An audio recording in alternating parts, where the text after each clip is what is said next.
और आज की सबसे बड़ी खबर से जुड़ी ये सबसे ताजा तस्वीर हम आपको दिखा रहे। भारतीय जनता पार्टी का ये प्रदर्शन आम आदमी पार्टी के दफ्तर पर। आम आदमी पार्टी के खिलाफ बीजेपी ने हल्ला बोल कर दिया है। अरविंद केजरीवाल के खिलाफ नारेबाजी की जा रही है। बीजेपी कह रही है अरविंद केजरीवाल किंगपिन है और अगला नंबर उनका आ सकता है। अरविंद केजरीवाल के खिलाफ नारेबाजी की जा रही है। इस वक्त की सबसे बड़ी खबर यह कि संजय सिंह के घर पर छापेमारी चल रही है और उस छापेमारी पर बीजेपी आम आदमी पार्टी को घेर रही है। उस पर सियासत का एक बड़ा पहलू, बड़ी तस्वीर आपके सामने टीवी स्क्रीन पर, जहां आपके दफ्तर के बाहर बीजेपी का यह प्रदर्शन। शराब घोटाले के मास्टरमाइंड अरविंद केजरीवाल हैं। बीजेपी की ओर से प्रेस कॉन्फ्रेंस में यह बड़ी बात कही गई।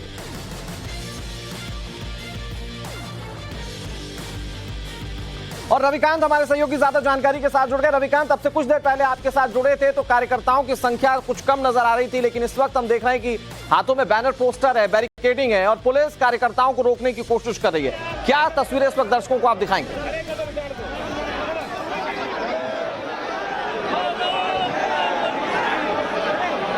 देखिए अनुराग, भारतीय जनता पार्टी जो है चौतरफा हमलावर है आम आदमी पार्टी की तरफ। जो पहला बैरिकेड्स है उसको तोड़ दिया है। जो कार्यकर्ता हैं वो अब आगे बढ़ रहे हैं और ठीक इस वक्त जहां मैं मौजूद हूं वहां से चंद कदम की दूरी पर आम आदमी पार्टी का दफ्तर है और महिलाएं और भारतीय जनता पार्टी के जितने कार्यकर्ता हैं वो लगातार यहां पर प्रोटेस्ट कर रहे हैं, कुछ लोगों से बातचीत कर रहे हैं। संजय सिंह के यहाँ ईडी की छापेमारी चल रही है। अरविंद केजरीवाल के इस्तीफे की आप लोग मांग कर रहे हैं। आपको लोग लगता है वो इस्तीफा देंगे? बिल्कुल उन्हें देना चाहिए। देख लीजिए, और अभी तो संजय सिंह की जिस तरह से रेड चल रही है और ये कहते हैं कि मैं दिल्ली का भला कर रहा हूँ, तो क्या भला कर रही है? और अभी आपने खुद देखा कि राघव चड्ढा जी क्या कितनी महंगी शादी हुई है और वो कहते हैं मैं 37 लाख के जी मकान में रहता हूँ, मेरे पास तो स्विफ्ट गाड़ी है और इतने लग्जरी रूम दिए गए उनको 10-10 लाख रुपए में। तो ये आप देख लीजिए कि आम आदमी पार्टी का चेहरा सामने आ रहा है। चलिए, जो कथनी है करनी है उसमें बहुत अंतर। एक बार तस्वीरें दिखाते हैं और उसके बाद आप समझिए कि यहाँ पर जो फाइनल बैरिकेडिंग है वो लगाई गई है ताकि कार्यकर्ता जो है वो आम आदमी पार्टी के दफ्तर तक ना पहुंच पाए। दिल्ली पुलिस ने हैवी सिक्योरिटी के अरेंजमेंट किए हैं। भारतीय जनता पार्टी की तरफ से मनोज तिवारी, सांसद प्रवेश वर्मा और रामवीर बिदुड़ी जो है वो यहाँ पर आ रहे हैं और एक एक करके ये प्रोटेस्ट जो है यहाँ पर अपने अंतिम रूप में आ रहा है। और इनका ये कहना है कि लिकर मामले में जो कुछ भी गवाही हुई है उसमें ऐसा प्रतीत होता है कि संजय सिंह के बारे में जो गवाहों ने इस बात को कबूला है कि उनके कहने पर बहुत सारी धांधलियां हुई हैं। बातचीत करने का प्रयास करते हैं और भी लोग हैं यहाँ पर, उनसे कि आप लोग यहाँ पर प्रोटेस्ट में आए हुए हैं, आप लोगों को लगता है कि अरविंद केजरीवाल इस्तीफा देंगे? जिस तरीके से उनकी कार्यप्रणाली रही है उससे तो बिल्कुल नहीं लगता, क्योंकि नैतिकता नाम की उसके अंदर कोई चीज ही नहीं है। अगर नैतिकता होती तो इसी आधार पर। रविकांत, एक बड़ा पहलू ये है कि एक तरफ तो बीजेपी की ओर से प्रदर्शन किया जा रहा है, दूसरी तरफ बैकफायर आम आदमी पार्टी करते हुए कह रही है कि ये पॉलिटिकली मोटिवेटेड कार्रवाई है, एजेंसी का इस्तेमाल किया जा रहा है। मैं आऊंगा आपके पास। श्वेता भट्टाचार्य का रुख कर लेते हैं, हमारे साथ जुड़ी हुई है संजय सिंह के घर से लाइव। श्वेता, इस वक्त क्योंकि 6 घंटे का तकरीबन वक्त हो चुका है जब कार्रवाई चल रही है, क्या अंदर खाने से कोई जानकारी, किसी तरह की कोई हलचल? हालांकि अब पॉलिटिकल वार पलटवार का सिलसिला शुरू हो चुका है, क्या देख पा रही हैं आप जहां पर इस वक्त ईडी की छापेमारी की कार्रवाई चल रही है? आपने सही कहा कि 6 घंटे से ऊपर का वक्त बीत चुका है और एक बार हम दिखाना चाहेंगे कि यही है संजय सिंह का दिल्ली आवास और यहाँ पर अभी भी ईडी की टीम जो है देखिए वो भीतर मौजूद है। सीआरपीएफ के जवान आपको नजर आ जाएंगे और जाहिर सी बात है 6 घंटे से ऊपर का वक्त बीत चुका है। अभी भी यही इन्फॉर्मेशन छनकर सामने आ रही है कि शाम 5 बज सकता है या उससे भी ज्यादा वक्त जो है वो लग सकता है। ईडी की टीम ऑफिस, मैं चाहूंगी कि एक बार हमारे विजय जरा दिखाएं कि यही दिल्ली आवास है उनका और इसी के बगल में देखिए संजय सिंह का ऑफिस है जहां वो अपने कार्यकर्ताओं से मुलाकात करते हैं। तो ऑफिस में छानबीन की जा रही है, किस तरह के दस्तावेज खंगाले जा रहे हैं फिलहाल इसकी जानकारी नहीं मिल पा रही है। लेकिन अगर 6 घंटे से ऊपर का वक्त बीत चुका है अनुराग, तो आप समझिए कि ईडी की टीम जरूर कुछ कागजात को खंगाल रही होगी, क्योंकि ऑफिस के में इस वक्त ईडी की टीम मौजूद है। अंदर 20 लोग बताए जा रहे हैं कि फिलहाल मौजूद थे और लगातार सीआरपीएफ के जवान जो है वो मोर्चा संभाले हुए हैं। और क्योंकि ये रेड जो है वो बताई जा रही है कि शाम तक या देर शाम तक जो है वो चल सकती है। अब देखिए संजय सिंह पहले ही कह चुके हैं अनुराग, जब मई में उनके करीबियों से पूछताछ हुई थी कि देखिए ईडी जो है वो जानबूझकर तंग कर रही है और हो सकता है ये जांच की आंच जो है उन तक भी पहुंचे। तो यहाँ हम वही देख पा रहे हैं कि ईडी की टीम रेड करने पहुंची है, वो भी सुबह 6:30 से 7 के बीच, और अभी तक टीम भीतर मौजूद है। और साथ ही साथ देखिए यहाँ दिखाना चाहूंगी कि यहाँ आम आदमी पार्टी के कार्यकर्ता भी जो है वो इकट्ठा हो गए। हालांकि ये यहाँ पर आम आदमी पार्टी के कार्यकर्ता इकट्ठा है श्वेता, लेकिन आम आदमी पार्टी के दफ्तर के बाहर बीजेपी के कार्यकर्ता इकट्ठा है और बैरिकेडिंग पर चढ़ने की कोशिश करें। रविकांत, बहुत जल्दी से बताइए क्या करना चाहते हैं बीजेपी के कार्यकर्ता, वो क्या बताना चाह रहे हैं? क्योंकि पुलिस ने बैरिकेडिंग की है, रोकने की कोशिश की जा रही है, लेकिन कार्यकर्ता नहीं मान रहे बीजेपी।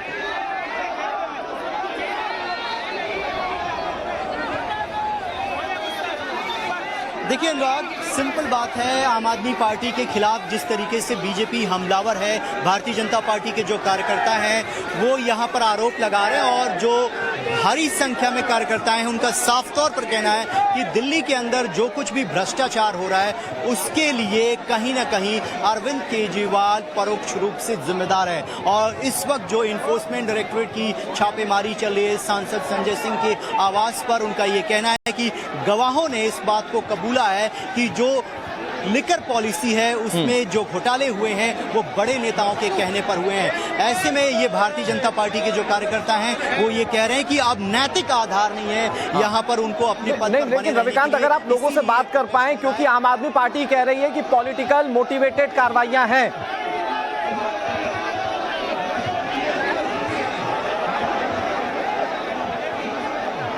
आप कहां से आए हैं? दिल्ली से। आपको लगता है कि संजय सिंह के घर पे जो छापेमारी चल रही है, अरविंद केजरीवाल इस्तीफा देंगे जिसकी मांग कर रहे हैं लोग? केजरीवाल जी को तो मैं कह रहा हूँ जितने मंत्री जा रहे हैं, केजरीवाल को पहले ही केजरीवाल को ही अंदर जेल जाना चाहिए। केजरीवाल सबसे ज्यादा भ्रष्ट, जो दिल्ली में सौगंध खा के आया था अन्ना हजारे, जो 75 साल के जो रामलीला ग्राउंड में आंदोलन कर रहे थे, उनको धोखा देख के ये। आपको लगता है कि दिल्ली की जनता ठगी गई है? जो वादे किए गए थे, जो कार्य थे, वो बिल्कुल अलग है। देखिए, केजरीवाल ने कोई भी वादा पूरा नहीं करा। उन्होंने सिर्फ और सिर्फ कोरोना काल में जब सबको ऑक्सीजन की कमी थी तब वो ठेके पे ठेके खोले जा रहे थे। युवाओं के लिए रोजगार के नाम पर उन्होंने कुछ नहीं दिया, सिर्फ ठेके खोले हैं। रविकांत, मैं आपका एक बार फिर से रुक कर रहा हूं, लेकिन एक बड़ी खबर, ईडी की छापेमारी पर दिल्ली में सियासत बहुत तेज हो गई। इसकी बड़ी तस्वीरें सामने आ रही हैं और वो एक एक करके टाइम्स नाम नवभारत अपने दर्शकों को दिखा रहा है। केजरीवाल शराब घोटाले के मास्टरमाइंड है। बीजेपी की ओर से ये बड़ा आरोप लगाया गया, केजरीवाल के इशारे पर सब कुछ हुआ है, बीजेपी ये कह रही है। अरविंद केजरीवाल ने बीजेपी को जवाब दिया है, छापेमारी में कुछ नहीं मिलेगा। अरविंद केजरीवाल कह रहे हैं, दावा है उनका, वो कह रहे हैं कि चुनाव आते हैं तो ऐसा होता रहता है, यानी कि एक तरफ आरोप है तो दूसरी तरफ इसका जवाब दिया जा रहा है। और तीसरी तरफ सबसे बड़ा पहलू जांच एजेंसी की कार्रवाई का है। रिएक्शन क्या सामने आ रहे हैं जरा सुनिए। दाहिना हाथ जो था, जिसको कट्टर ईमानदार का सर्टिफिकेट, शराब घोटाले के किंगपिन पापी आपके अरविंद केजरीवाल देते थे, वो तो 7.5 महीने से जेल में है। कहना गलत नहीं होगा, भ्रष्टाचार की 7.5 अरविंद केजरीवाल पर भी असर कर रही है। ये पिछले 1 साल से हम लोग देख रहे हैं कि तथाकथित शराब घोटाला इन्होंने शोर कर रखा है। अभी तक एक भी पैसा कहीं इनको मिला नहीं। इतनी बताते हैं 1000 से ज़्यादा रेड हो चुकी, इतने लोगों को गिरफ्तार कर चुके, कहीं कोई रिकवरी नहीं हुई है। जैसा कि मैं पहले भी कह चुका हूँ, हमारे खिलाफ इन्होंने इतने आरोप लगाए। कभी बोले कि स्कूलों में क्लासरूम घोटाला हो गया, कभी बोले कि बसों में घोटाला हो गया, बसों की खरीद में घोटाला हो गया, कभी बोले कि सड़कों में घोटाला हो गया, कभी बोले बिजली में घोटाला हो गया, कभी बोले पानी में घोटाला हो गया। हर चीज़ में इन्होंने इतनी जांच करा ली। ये शराब घोटाला, तथाकथित शराब घोटाले का भी पिछले 1 साल से जांच चल रही है, अभी तक तो कुछ मिला नहीं है। तो संजय सिंह के यहाँ भी कुछ नहीं मिलने वाला। बाकी चुनाव आ रहे हैं और 2024 के चुनाव में इन लोगों को लगता है कि ये लोग हारने वाले हैं, तो एक हारते हुए आदमी के आखिरी डेस्परेट कोशिशें नज़र आ रही है। ये जो सब चल रहा है, कल पत्रकारों के ऊपर हुआ, आज संजय सिंह के ऊपर हुआ, अभी देखो चुनाव तक कईयों के ऊपर होंगे, हो सकता है आपके ऊपर भी हो जाए। देखिए, इसमें सबसे बड़ा पहलू इस बात को लेकर है कि जांच एजेंसी कार्रवाई कर रही है। जांच एजेंसी जब बड़े पैमाने पर कार्रवाई करती है तो बिना किसी लीड, बिना किसी सबूत के कार्रवाई नहीं करती। लेकिन इस पर सियासी एंगल जरा समझिए। आम आदमी पार्टी कह रही है सिर्फ चुनाव के लिए हो रहा है, बीजेपी कह रही है कि सबसे बड़ा घोटाला करने वाले तो अरविंद केजरीवाल हैं क्योंकि वो किंग पिंग। ऐसे में आने वाले वक्त में इसमें क्या होगा, बातचीत के लिए कई सारे मेहमान हमारे साथ जुड़ गए जो टीवी स्क्रीन पर आपको दिख रहे हैं। हमारे साथ आरपी सिंह जुड़े हुए जो कि बीजेपी का पक्ष रखेंगे, बीजेपी के नेता हैं। हमारे साथ अवधेश कुमार जो कि अब से कुछ ही देर में आपको टीवी स्क्रीन पर नजर आएंगे, पॉलिटिकल एनालिस्ट है, हमारे साथ उस पैनल का हिस्सा है। हमारे साथ लोकेश जिंदल है जो कि कांग्रेस पार्टी के नेता, और हमारे साथ रवि श्रीवास्तव है, पॉलिटिकल एनालिस्ट। शुरुआत रवि जी मैं आप ही से करता हूं क्योंकि आप आम आदमी पार्टी के सपोर्टर भी है। मुझे बताइए, क्योंकि बीजेपी तो कह रही है कि पहले सत्येंद्र जैन, फिर आपके पूर्व उप मुख्यमंत्री मनीष सिसोदिया, अब संजय सिंह की बारी है, और ऐसा करते करते वक्त अरविंद केजरीवाल का भी आ जाएगा क्योंकि घोटाले के किंग पिंग वही है। ये बीजेपी का आरोप है। देखिए, सब कुछ एक्सपेक्टेड लाइंस पर हो रहा है। अब इस चीज का कोई सेंसेशन भी नहीं रह गया है कि इस खबर का कोई कि ये खबर बड़ी सनसनीखेज है या ऐसा कुछ हो गया है। अब ये भी कोई नहीं कहता है, क्योंकि ये ड्रामा आज से नहीं चल रहा है, ये पिछले कई सालों से चलता आ रहा है।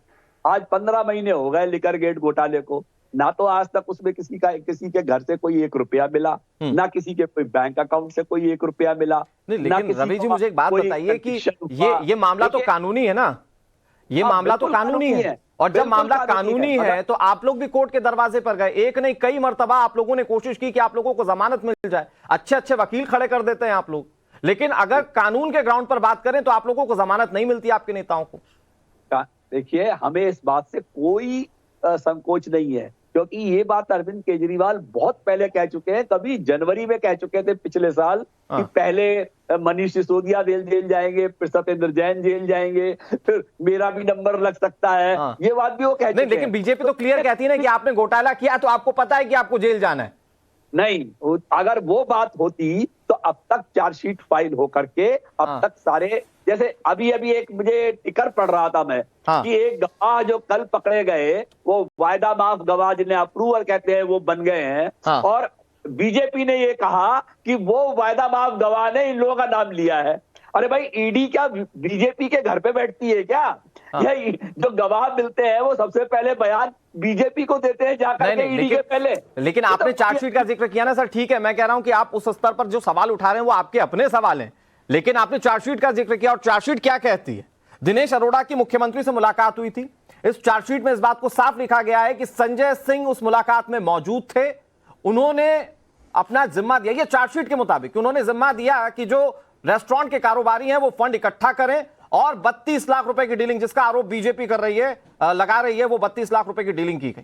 तो ये चार्जशीट में पूरी इंडिकेशन है सर, ये लिखा गया है, और इसके बाद ये कार्रवाइयां की जा रही हैं। और आप ही के करीबी, आप ही के पार्टी के करीबी नेता जो हैं, जो आपके बड़े नेताओं के करीबी हुआ करते थे, आज वो सरकारी गवाह बन चुके हैं और उनकी लीड के आधार पर यह कार्रवाई हो रही। तो ये हवा में थोड़ी है सर।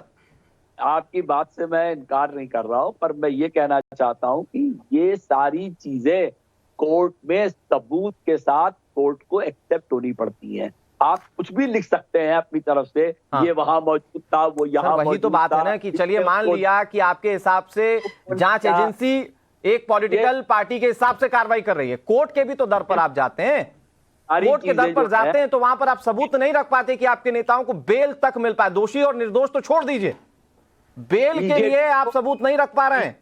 तो बीजेपी को मालूम है कि उसके पांव के नीचे से जमीन खिसक रही है। ये पॉलिटिकल आप पॉलिटिकल बातें कह रहे हैं ना सर, मैं तो फैक्ट के आधार पर बात कर रहा हूँ। रवि श्रीवास्तव, ठीक है, मैं आ रहा हूँ आपके पास। रवि जी, मैं आ रहा हूँ आपके पास। आरपी सिंह जी, ये भी आपको मालूम है। आरपी सिंह जी, क्योंकि अगर फैक्ट्स के आधार पर बात की जाती है तो उन फैक्ट्स में सीधे तौर पर यह कहा जाता है कि ये सब कुछ पॉलिटिकल मोटिवेटेड है। आप लोग जांच एजेंसीज को अपने हिसाब से डिराइव कर रहे हैं और आम आदमी पार्टी के एक एक नेताओं को फंसाते जा रहे हैं।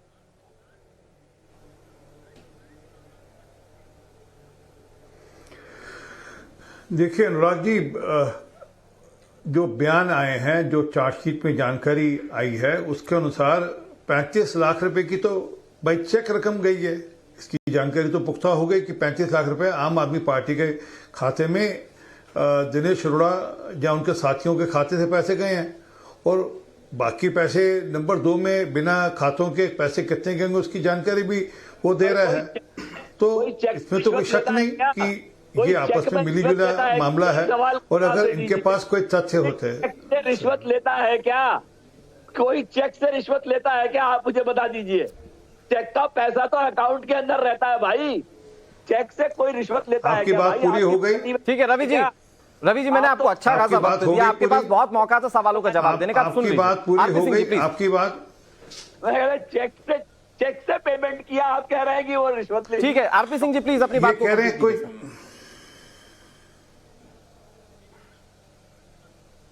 सर। जी धन्यवाद।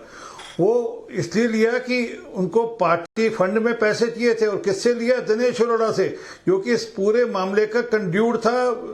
जो लोग शराब के जिनको ठेके लेने थे, जिनके जो वेंडर्स थे, उनका और इनकी पार्टी के बीच का। तो उसने चेक से भी पैसा दिया और अन्यथा भी दिया, उसकी भी जानकारी वो दे रहे हैं। हाँ, अब ये जो बार बार कहते हैं कि हमारे लोग बेकसूर हैं, हमारे लोगों को फंसाया जा रहा है, तो जो आपने बात कही मनीष सिसोदिया जी को अब तक बेल क्यों नहीं करा दी इन्होंने? अब तक मामला कोर्ट में जाते, सबूत देते, तथ्य पेश करते और कहते कि मामला क्वैश करो, ये तो मामला झूठा है, और वो कोर्ट उसको क्वैश कर देती। कोर्ट की ऑब्जर्वेशन क्या थी ये भी सुन लीजिए। कोर्ट ने कहा Manish Sisodia is the architect of the liquor scam. ये मेरे नहीं है, ये कोर्ट की ऑब्जर्वेशन है। तो अगर कोर्ट ये मान रहा है या कोर्ट ये सोच रहा है कि ये आर्किटेक्ट थे, it's not an order, observation judgement नहीं होता है। मैं डिबेट ऐसे नहीं करता जी। मैं बीच में टोक नहीं, 10 बार टोक। ऑब्जर्वेशन हमेशा काउंट होती है सर, जजमेंट कोई नहीं कह रहा उसको। प्लीज आप सुन तो लीजिए। आरपी सिंह सर 20 सेकंड में प्लीज अपनी बात को कंप्लीट कर लीजिए सर। जज साहब कुछ भी नेक्स्ट अगले मेहमानों के पास बहुत सारे कमेंट्स जी असल में क्या है बीच में। हाँ हाँ नहीं, आम आदमी पार्टी के समर्थकों से आपको ऐसे ही निपटना पड़ेगा आरपी बाबू। जी उसी के अंतर्गत उसी बाबू वाह बहुत बढ़िया है। नहीं मसल में क्या कि अभी आपको भी रवि अगर इनके जैसे हो जाएंगे तो फिर हमारे में फर्क क्या रहेगा? पर ठीक है sir, last 10 second sir. Observation के बाद जो जजमेंट है वो भी सुन लीजिए। जजमेंट में उन्होंने उनकी बेल की प्ली रिजेक्ट करी। उन्होंने जो बेल की इसी ऑब्जर्वेशन के बेस पे उनकी बेल की प्ली रिजेक्ट करी, और उसी के चलते हुए आज 7.5 महीने से वो जेल में है। और सिद्धार्थ जैन को साल भर हो गया लगभग जेल में। इस पर जवाब देने की बजाय आम आदमी पार्टी बहुत क्लियर कहती है कि ये सिर्फ पॉलिटिकल मोटिवेटेड है। मैं आरपी सिंह सर आऊं आपके पास बहुत जल्दी से। मैं लोकेश जिंदल जी आपका रुख कर लेता हूं। सर मुझे बताइए कि सुखपाल खेरा के ऊपर जब कार्रवाई होती है, sir please RP Singh sir जल्दी से कंप्लीट कर लीजिए सर, मैं दूसरे मेहमानों के पास जाना चाह रहा हूं। आधा सेकंड और ये मामला यहीं तक नहीं है, अभी तो जो शीश महल में घोटाला किया उसकी बारे में भी जानकारी आने वाली है। चिंता मत करिए, अगले 2 महीने में उसकी भी जांच हो जाएगी। आप जब ये दावे करते हैं कि ये जानकारी आने वाली है, वो कहते हैं कि जांच एजेंसियां क्या पहले आपको बताती हैं क्या? खैर मैं आ रहा हूं आपके पास। आरपी सिंह सर मैं आ रहा हूं आपके पास। रवि जी मैं आपके पास आ रहा हूं। लोकेश जिंदल जी मुझे बहुत संक्षेप में जवाब दीजिए कि जब यही कार्रवाई आप पंजाब में करते हैं सुखपाल खेरा के खिलाफ, तो कांग्रेस पार्टी कहती है कि साहब यहां तो दुरुपयोग किया जा रहा है। तो आपको लगता है कि वहां पर ठीक है, या फिर यहां जो कार्रवाई कर रही जांच एजेंसी वो स्वतंत्र तरीके से कर रही है? ये 2 अलग अलग राज्यों के लिए अलग अलग पैमाने तो नहीं हो सकते। या तो जांच एजेंसी पॉलिटिकल मोटिवेटेड होकर कार्रवाइयां करेंगी या फ्री फ्लो होकर कार्रवाइयां करेंगी। अनुराग जी, आप ये प्रश्न भाजपा से क्यों नहीं पूछते? जब बात शुभेंदु अधिकारी की आती है, जब बात नारायण राणे की आती है, जब बात हेमंत विश्व शर्मा की आती है, जब बात अजित पवार जी के साथ उन नेताओं की आती है जिनके साथ अब इन्होंने सरकार बना ली, सरकार बनाते ही जिनको बरी कर दिया, उस वक्त ये दोगला जो चेहरा है ये दोगलापन नहीं दिखाता है, ये दर्शाता है। बात दरअसल ये है मैं आ रहा हूं आपके पास। एनफोर्समेंट डायरेक्टोरेट जो है एक इलेक्शन डिपार्टमेंट बनकर रह गया है। जब इलेक्शंस होते हैं तब ये हरकत में आ जाती है। जो साथ में है वो सब तो ठीक है, वो एकदम उनकी क्लीन इमेज है, स्नान कर लिया है, सभी पाप धुल गए हैं। कई डिबेट्स में बैठते हैं, मैं आपको सुनता हूं तो मुझे पता है कि अब आप बहुत अच्छा बोलने लगे, बहुत अच्छा मैनिपुलेट करते हैं। मुझे एक बात बताइए, ये जो इन्फोर्समेंट डायरेक्टरेट यही एकमात्र पॉलिटिकल पार्टियों से इन्फ्लुएंस होकर कार्रवाइयां कर रही है या दूसरी एजेंसीज भी? एक लाइन में जवाब दीजिएगा मुझे। देखिए नहीं, अकेले ईडी या फिर सीबीआई भी? देखिए सीबीआई और ईडी में बहुत फर्क है। अगर आज के समय में मैं लॉज देखता हूँ, विजिलेंस डिपार्टमेंट पंजाब भी, ये भी पूछ लीजिए, तो सीबीआई से भी ज्यादा इफेक्टिव है सीबीआई को तो आप समझ लीजिए एक वारंट लगता है प्रोसीडिंग्स के लिए, सीबीआई का एक प्रोटोकॉल है, परमिशन लेनी पड़ती है, ब्यूरोक्रेटिक इन्वॉल्वमेंट है। ईडी के लिए तो अरेस्ट करने के लिए भी कोई प्रॉब्लम नहीं है। मेरे सवाल पूछने का मोटिव ये नहीं है प्रिवेंशन ऑफ लोकेश जी, अगर आपके लिए सिर्फ ईडी पॉलिटिकल मोटिवेटेड है तो मतलब सीबीआई फ्री फ्लो होकर काम कर रही होगी। तो इसका मतलब ये है कि शीश महल पर जो जांच बैठी है अरविंद केजरीवाल के खिलाफ, आप कम से कम उस जांच का समर्थन करेंगे? अरे तो जांच कीजिए ना, जांच आप करते हैं नहीं। आप समझिए बात को, केवल जांच ही होती रहती है, इसका कोई निष्कर्ष तो निकलता नहीं है। और जो अगर मान लीजिए आज आम आदमी पार्टी बीजेपी के साथ साझा हो जाती है, उनके साथ हाथ मिला लेती है, ये जांच एजेंसी कहेगी सब बरी है, इन्होंने कुछ नहीं किया। ये काहे की जांच है भाई? नहीं, लेकिन किसको बरी किया गया? नहीं अवधेश जी, मैं क्योंकि मुझे ब्रेक पर जाना है, मैं एक छोटा सा रिएक्शन सर का भी लेना चाह रहा हूं कि जांच के बाद बरी किसको किया गया? सत्येंद्र जैन अभी हाल फिलहाल में वो मेडिकल ग्राउंड पर जमानत लेकर बाहर आए। मनीष सिसोदिया बहुत कोशिश कर रहे थे, उन्होंने मेडिकल ग्राउंड भी लगा दिया तो नहीं मिली। अनुराग जी, हसन मुशर्रफ, अजित पवार जी के खिलाफ ईडी ने कहा था कि उनके पास पुख्ता सबूत है कि इन्होंने मनी लॉन्ड्रिंग की। ठीक है, लेकिन जैसे ही वे साथ में सरकार बना लेते हैं, ठीक है, मैं इसका जवाब जरूर लूंगा आरपी सिंह से। अवधेश जी प्लीज। देखिए, अब इसको पॉलिटिकल बनाया जा सकता है क्योंकि जब भी ईडी की सीबीआई की छापामारी होती है, बीजेपी सड़क पर उतर के आंदोलन करने लगती है। पहले धरना प्रदर्शन बीजेपी अगर महीनों 2 महीना करती रहे तो शायद सवाल कम भी उठे, लेकिन मैं भी बड़ा हैरत में होता हूं कि छापा पड़ना शुरू हुआ और बीजेपी का धरना प्रदर्शन शुरू हो जाता है। अगर ये भ्रष्टाचार है, बिल्कुल 3 प्रकार का भ्रष्टाचार आपके पास समय। एक तो नैतिक, सामाजिक और सांस्कृतिक भ्रष्टाचार है कि आपने एक शराब की ऐसी पॉलिसी बनाई कि दिल्ली के लोग ज्यादा से ज्यादा प्रोत्साहित होकर शराब कर दें। 2 बोतल पर 1 बोतल फ्री, इसमें टैक्स फ्री, देर रात तक दुकानें खुली रहेंगी, सरकारी दुकानें बंद कर दो, सारे प्राइवेट दुकानें कर दो, मनोरंजन के विलास के सारे साधन दे दो, माने दिल्ली को शराबमय बनाना। तो ये तो ये दूसरी पॉलिसी यह थी कि उसमें जो नियम कानून थे उसको बिल्कुल मतलब उसका पालन बिना करते हुए जो ब्लैकलिस्ट हो चुके थे उनको टेंडर गए, सबको किया है। तो आपके पास समझ, तीसरी जो भूमि थी वो थी पैसे की। अब कुछ चीजें तो स्पष्ट है, विजय नायर क्यों जेल में है? अगर वो कम्युनिकेशन इंचार्ज है पार्टी का, अगर पार्टी ने उससे पैसे लेके गोवा चुनाव खर्च किए हैं जो मोटा मोटी 4 सीट में आ गया है, तो पार्टी का हेड कौन है? तो अंततः जिम्मेवारी किसकी जाती है? अच्छा, रवि बाबू सीढ़ हिलाते हैं। आज देखिए आपकी जो किरणें हैं ना, रवि की किरणें, वो भी बेचारी आम आदमी पार्टी को नहीं बचा रही है। मैं तो आपको प्रणाम करता हूं, कितने शानदार तरीके से अभी भी आप डिफेंड करते हैं और बचाते हैं। आपके बाबू से मुस्कुराहट जरूर आ रही है। ठीक है, मैं आ रहा हूं सर, क्योंकि मुझे एक बहुत छोटे से कमर्शियल ब्रेक के लिए रुकना पड़ेगा, लेकिन चर्चा यहीं से जारी रहेगी। आम आदमी पार्टी का जवाब आना जरूरी है और दूसरी तरफ बीजेपी पर जो आरोप लग रहे हैं, बीजेपी उस पर क्या कहती है, इस पर भी जवाब लेंगे। तो बड़ी खबर है, आम आदमी पार्टी के राज्यसभा सांसद संजय सिंह के घर पर ईडी की चल रही इस वक्त छापेमारी को लेकर। छापेमारी अभी जारी है, 6 घंटे से ज्यादा का वक्त हो चुका है, लेकिन सवाल यह है कि इसे जो पॉलिटिसाइज करने की कोशिश की जा रही है, विपक्षी दल कह रहे हैं कि जानबूझकर ये एजेंसीज का इस्तेमाल किया जा रहा है। तो सरकार कह रही है कि आप घोटाले में लिप्त हैं तो सरकार एजेंसी करेगी क्या? कार्रवाई तो करेगी ना। लेकिन आरपी सिंह सर, अगर आवाज आप तक पहुंच रही है, आरपी सिंह जी अगर आप सुन पा रहे हैं, आरपी सिंह जी, आपसे जो विपक्षी दल लगातार सवाल पूछते हैं वो ये पूछते हैं कि आप लोग जानबूझकर पॉलिटिकल मोटिवेटेड कार्रवाई करते हैं जबकि अब तक जांच में कुछ नहीं मिला। ये चाहे रवि श्रीवास्तव हो, चाहे वो लोकेश जिंदल हो, वो सीधे तौर पर आपसे सवाल पूछ रहे हैं। और लोकेश जिंदल तो ये भी कहते हैं कि जो आपकी पार्टी में जाता है वो पता नहीं कौन सी गंगा से नहा लेता है, उसके ऊपर से सारे दाग धुल जाते हैं।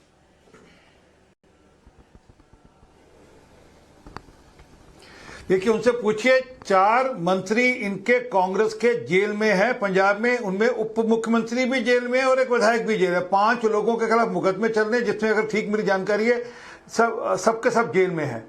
अब ये वह कार्रवाई क्या है, इससे पूछ लीजिए। वहां तो बिजनेस डिपार्टमेंट कार्रवाई कर रहा है, वो कार्रवाई क्या माने, हम उसको माने कि वह रंजिश से हो रही है क्या?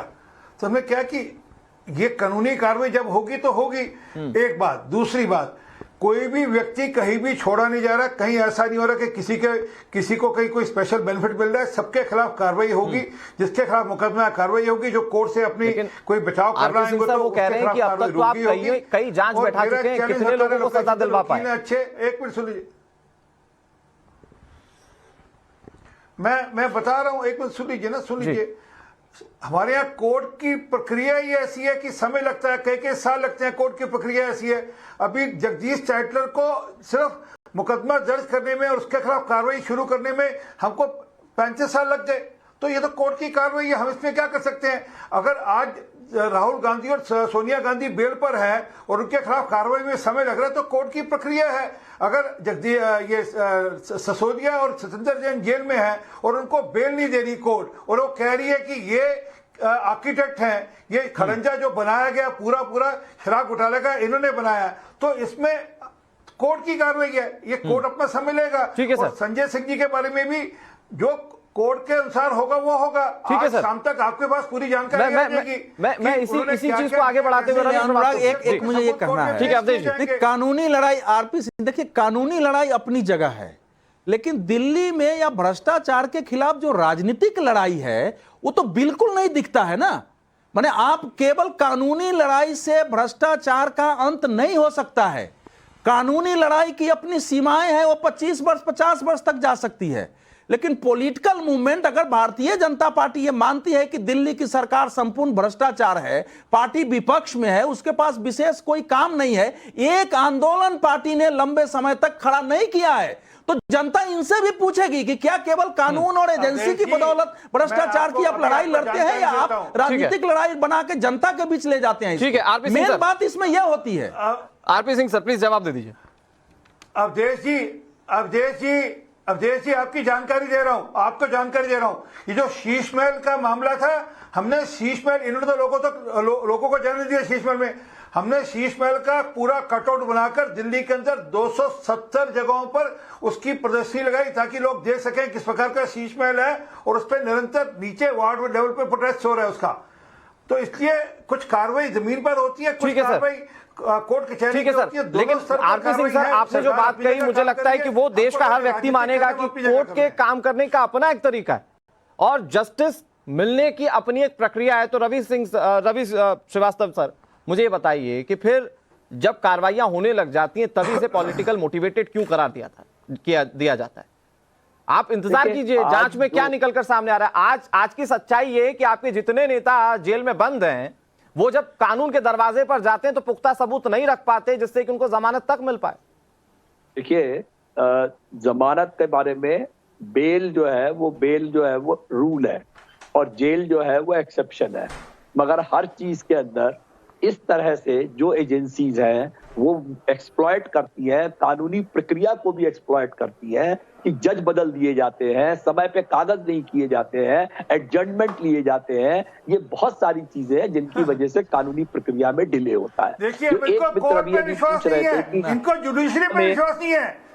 अब ये कोर्ट पे विश्वास नहीं करते। शांत रहिए आप खुद ही कह रहे थे कि 50 साल लगते हैं ना, तो ऐसे ही लगते हैं 50 साल। तो अनुराग जी एक मित्र भी पूछ रहे थे कि गोवा के अंदर 4 जो है वो पिछले 19 लाख रुपए वहां पे खर्च हुए थे और वो पूरे इन अकाउंट खर्च हुए थे। आज आम आदमी पार्टी पर कोई केस नहीं है गोवा में इलेक्शन में पैसे के मामले में।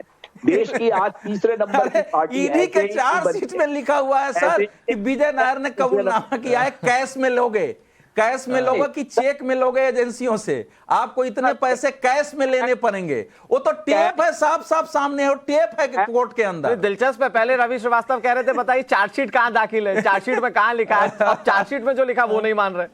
नहीं, मैं ये आपको बता रहा हूं कि आप चार्जशीट में भी लिखा होता है, ऐसा कुछ नहीं है। मगर अनुराग आप जानते हैं कानूनी प्रक्रिया को कि चार्जशीट जो है वो एक तरफा कागज होता है, उसके बाद सबूत लेकर आप जुडिशरी पर भरोसा कर नहीं रहे हैं, जांच एजेंसी पर भरोसा है नहीं, चार्जशीट ठीक होती नहीं है, तो आप मानेंगे किसको? फिर एक तरफा है तो कोर्ट से बेल मिल जानी चाहिए। हाँ बिल्कुल, 30 लाख रुपए का सवाल यही है। पेश करो, आप तो दुनिया के सबसे बड़े वकील खड़े करते हो सरकारी खर्चे पर। देखिए, दिल्ली के टैक्स पेयर के पैसे पे वकील खड़ा करते हो, हालत इतनी खराब हो चुकी है कि अब से लेके इलेक्शन तक मैं आपको लिख के देता हूं, कम से कम 50 नेता और जेल जाने वाले हैं 6 महीने में। आप लिख के रख लीजिए। नहीं तो बीजेपी कह रही है आपके किंगपिन भी चले जाएंगे। रवि जी आप वो कह रहे हैं अरविंद केजरीवाल भी चले जाएंगे। मैं भी लिख कर दे रहा हूं, उसमें आपका नंबर नहीं है क्योंकि आप भ्रष्टाचारी नहीं है। या तो एमएलए खरीद के सरकार गिरा दो, ठीक है, उसको अपनी टीम में शामिल कर लो, या उसको जेल दे दो। मैं भी लिख कर दे रहा हूं कि आप भ्रष्टाचारी नहीं, आप भी जाएंगे, बच्चों जो भ्रष्टाचारी उसको तो जेल जाना ही पड़ेगा। ठीक है, मैं लोकेश जिंदल का रुख करता हूं। लोकेश जी, क्योंकि आप कांग्रेस पार्टी से जुड़े हुए हैं। कांग्रेस पार्टी एक बहुत बड़ा धड़ा है पूरे विपक्षी दलों में। मुझे ये बताइए कि स्टैंड तय कर लिया क्या आप लोगों ने कि अब बीजेपी के खिलाफ बोलना है? क्योंकि अब से कुछ दिन पहले तक यही जब जांच एजेंसियां कार्रवाई करती थी शराब घोटाले के मामले में तो आप कहते थे नहीं साहब बहुत अच्छा हो रहा है। आज अचानक एकदम से विरोध के सुर आने लगे कांग्रेस पार्टी में। अनुराग जी, मंशा एक बहुत अहम फैक्टर होता है किसी भी सरकार की नहीं सर, नीतियों लेकिन को समझने के जांच लिए। एजेंसी की कानूनी कार्रवाई में जांच एक बहुत बड़ा फैक्टर होता है, उसकी लीड, उसके सबूत एक बहुत बड़े फैक्टर होते हैं। तो मिलेंगे तो क्या करें? मतलब पूछताछ ना करें या कार्रवाई ना करें, क्या करें? क्या ये जांच कानून के तहत हो रही है या राजनीतिक मुद्दों के तहत हो रही? अगर जांच कानूनन हो रही है तो क्यों कुछ लोगों को बचाया जा रहा है? नहीं, एक मिनट लोकेश जी, मुझे लगता है 1 to 1 सॉर्टेड होनी चाहिए। एक मिनट अनुराग जी, मेरा लोकेश जी मैं एक छोटी सी बात कह लूं फिर आप अपनी बात कहिएगा। आप मानते थे ना कि मनीष सिसोदिया के खिलाफ कार्रवाई हो रही तो वो ठीक हो रही है? आपने कहा था ना कि दोषी है तो कार्रवाई हो। तो अगर उसी कार्रवाई को आगे बढ़ाकर किसी और का नाम सामने आ रहा है तो उस पर एतबार क्यों नहीं है? ये जस्ट बिकॉज इसलिए कि तब तक गठबंधन नहीं था, आज गठबंधन है तो आपको साथ देना पड़ेगा। देखिए अनुराग जी, मेरे मानने ना मानने से कुछ नहीं होता। एविडेंस होते हैं, कोर्ट की अपनी प्रक्रिया होती है, फैक्ट स्टैब्लिश होंगे, कंटेस्ट होंगे, कोर्ट अपनी ऑब्जर्वेशंस देगा, निर्णय होगा। ये एक पूरी प्रक्रिया है, इसमें मेरे और आपके मानने से कोई फर्क नहीं पड़ता। बात ये दरअसल उठती है कि ये जो एजेंसियां जांच कर रही है ये किसके तहत कर रही है? क्या ये इसलिए कर रही है कि कानून तोड़ा गया या फिर इसलिए कर रही है कि राजनीतिक लाभ किसे मिले? अब बात तय कौन करेगा? कानून तोड़ा गया तो सुवेंदु अधिकारी ने भी कानून तोड़ा है, हेमंत बिश्व शर्मा ने भी कानून तोड़ा है, नारायण राणे जी ने भी कानून तोड़ा, जैसा ईडी ने कहा है। बीजेपी के दूसरे नेताओं को आधार बना लीजिए, कहीं कोई दिक्कत नहीं। लोकेश जिंदल, अगर आपके पास एक भी सबूत हेमंत बिश्व शर्मा के खिलाफ है तो पेश करिए, झूठे आरोप मत लगाइए। हेमंत बिश्व शर्मा ने बजाबता मनीष सिसोदिया के विरुद्ध मुकदमा दायर किया, सुप्रीम कोर्ट में मनीष सिसोदिया को माफी मांगनी पड़ी। सुप्रीम कोर्ट ने कहा कि नहीं मिलेगी। आपने जो बातें बोली है उससे कोरोना के काल में देश में गलतफहमी पैदा हुई है। लोकेश जिंदल पढ़ते लिखते हैं, इसको ध्यान रखना चाहिए। उसकी पत्नी ने फिर अभी हेमंत बिश्व शर्मा की पत्नी ने फिर मानहानि के मुकदमे दायर किए हैं अभी 4 दिन पहले। ठीक है लोकेश जी, तो इसलिए वो लोकेश जी 20 सेकंड में प्लीज अपनी बात पूरी कीजिए, फिर मैं अवधेश जी के पास जा रहा हूं। देखिए लोकेश जी, मेरा कहने का एक स्पष्ट कंक्लूजन ये है कि या तो इन जांच एजेंसियों को राजनीति से दूर रखा जाए। नहीं लोकेश जी, सवाल तो वही है ना कि अगर ये तय कौन करेगा? वो सीधे कार्रवाइयां करेंगी तो भी पॉलिटिकल मोटिवेटेड होने का आरोप लगता रहेगा और आप ही की पार्टियां लगाती रहेंगी। ये तय कौन करेगा कि ये पॉलिटिकल है, ये पॉलिटिकल नहीं है, ये सही जांच हो रही है? इसमें ये चीज का ध्यान भाजपा को रखना होगा। ऐसा क्यों है कि एनसीपी के नेता के साथ जैसे ही इन्होंने गठबंधन बनाया, इन्होंने सरकार बनाई, उनके सभी नेता जिन पर ईडी जो है आरोप दे रही थी उनको बरी कर दिया गया। इसका जवाब दें। लेकिन लोकेश जी, आप तो इतना अच्छे प्रवक्ता हैं, आज आप टोटल इर्रेलेवेंट बात कर रहे हैं। आप निकलते सामने वाली दुकान के लिए पहुंच जाते पड़ोसी के घर में। आप मुझे बात बताएं, बता दीजिए मेरे को। अगर आज बता दीजिए किसी भी मुद्दे पर। अच्छा एक लोकेश जिंदल जी, एक लाइन में जवाब चाहिए मुझे, एक लाइन में जवाब दीजिए। आज कांग्रेस का स्टैंड इतना कमजोर कैसे? मुझे एक लाइन में जवाब दीजिए। अगर जांच सही हो रही है तो आप सपोर्ट कर रहे हैं कि नहीं कर रहे हैं? अगर जांच सही हो रही है तो आप सपोर्ट कर रहे हैं कि नहीं कर रहे हैं? अगर हम ये कहते हैं कि इन सभी जांच एजेंसियों की निष्पक्षता होनी चाहिए, किसी भी टाइप का राजनीतिक हस्तक्षेप नहीं होना चाहिए। सर आप तो निष्पक्षता से जवाब दीजिए। आप जांच एजेंसी पर सवाल करें, आप तो निष्पक्षता से जवाब दीजिए। जांच एजेंसी अगर कार्रवाई कर रही है तो सही है या गलत है? ना कोई बड़ा है ना छोटा है, सही है या गलत है? हाँ या ना में लोकेश जिंदल जी, पक्ष में जो है लोकेश जी, हाँ या ना में सही है या गलत है? सही या गलत? मेरा प्रश्न ये है, क्या कानून पक्ष में जो है और जो विपक्ष में उनके लिए अलग अलग है क्या? जो पंजाब में विजिलेंस डिपार्टमेंट जांच कर रहा है वो ठीक है, गलत है? वो निष्पक्ष है या उसमें पक्षपात हो रहा है? जो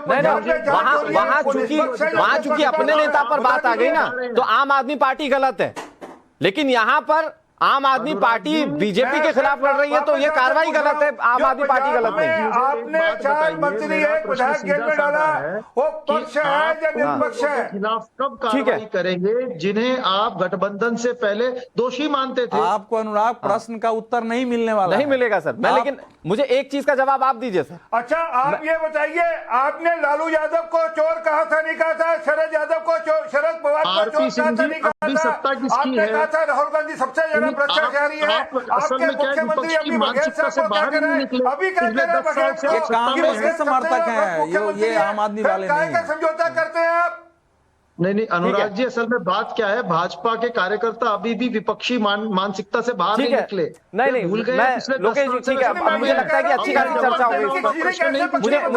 मुझे ये बता रहा हूँ कि खिचड़ी कैसे पकती है, ये जैसे सूटेबिलिटी वैसे काम करते हैं ये लोग। ठीक है सर, एक एनालिसिस मुझे समझ लेने दीजिए, एक एनालिसिस समझ लीजिए अवधेश जी। लेकिन फिर ये तो आपके सिलेक्टिविज्म वाली बात हो गई ना। पंजाब में अगर आपके खिलाफ कार्रवाई हो तो नहीं साहब, जांच एजेंसी गलत हो सकती है क्योंकि सरकार वहां पे कार्रवाई कर रही है। अब वहां पर आम आदमी पार्टी और कांग्रेस आमने सामने, यहां पर क्योंकि आपको विपक्ष का धर्म निभाना है तो अब आपके लिए जांच एजेंसी गलत हो गई है, अब आपके लिए बीजेपी गलत हो गई है, लेकिन आम आदमी पार्टी के नेता सही हो गए। तो ये तो बहुत दोहरा स्टैंडर्ड, डबल स्टैंडर्ड है। देखिए तथ्य यह है कि जब शराब घोटाला सामने आया तो कांग्रेस की दिल्ली इकाई ने प्रेस कॉन्फ्रेंस करके कहा कि यह बिल्कुल है, यह भ्रष्टाचारी सरकार है, इन सबको जेल में डालो, शराब का घोटाला हुआ है। दूसरा तथ्य जो ईडी के बारे में मतलब 3 दर्जन से ज्यादा मामले, मेरे ख्याल से 4 दर्जन से ज्यादा मामले सुप्रीम कोर्ट में गए थे, जिसमें बड़े बड़े वकील खड़े थे, लोकेश जिंदल की पार्टी के और अभी श्रीवास्तव जिस पार्टी का सपोर्ट करते हैं उसके लोग। सुप्रीम कोर्ट में वापस लेना पड़ा है। सुप्रीम कोर्ट ने कहा कि ईडी का दुरुपयोग नहीं हो रहा है, बहुत सारी उस पर बहस हुई है। यूपीए के शासन काल में पावर कट ऑफ करने को लेकर बहुत लंबी लड़ाई लड़ी। सुनिए आप जिस सीडी पर कर रहे हैं उस पर बहस सुप्रीम कोर्ट में हो चुकी है। अभिषेक मनु सिंह नाम ले रहा हूं, उनको अपनी याचिका वापस लेनी पड़ी सुप्रीम कोर्ट से। जैसे आप बोल रहे हैं तो ऐसे ही बोलने गए थे, उनको वापस लेनी पड़ी है। इसी सुप्रीम कोर्ट ने यूपीए सरकार के अंदर एजेंसियों के बारे में कहा था ना कि ये तो पिंजरे का तोता है ये सीबीआई। कम से कम इतने 9 साल में अभी तक सुप्रीम कोर्ट में जितने मामले गए हैं नहीं कहा है। तो इसलिए इस समय चूंकि INDIA गठबंधन बन गया है और कांग्रेस को आम आदमी पार्टी के साथ दिखाना है तो वहां भले लड़ेंगे, लेकिन यहां जिसको स्वयं कह चुके हैं भ्रष्टाचारी उसके पक्ष में खड़े होंगे और उसके लिए तर्क देंगे। अजीत पवार पर मामले हैं, कांग्रेस को कोर्ट में जाना चाहिए, साहस है तो उसके विरुद्ध में। सर वक्त मुझे बहुत इतनी इजाजत दे रहा है, चर्चा बहुत लंबी हो सकती है। लोकेश जी मैं माफी के साथ कह रहा हूं आपको, वक्त इतनी इजाजत दे रहा है, आप सभी का बहुत बहुत शुक्रिया। लेकिन बात इतनी है कि आप कहते हैं कि कार्रवाई हो, भ्रष्टाचार के खिलाफ कार्रवाई हो, किसी वक्त पर आप भी इसके साथ हुआ करते थे, लेकिन आज मजबूरी आपकी ऐसी आ गई कि भ्रष्टाचार के खिलाफ नहीं बोल पा रहे हैं और सिर्फ बोल रहे हैं तो किसके खिलाफ, जांच एजेंसी के खिलाफ। बहरहाल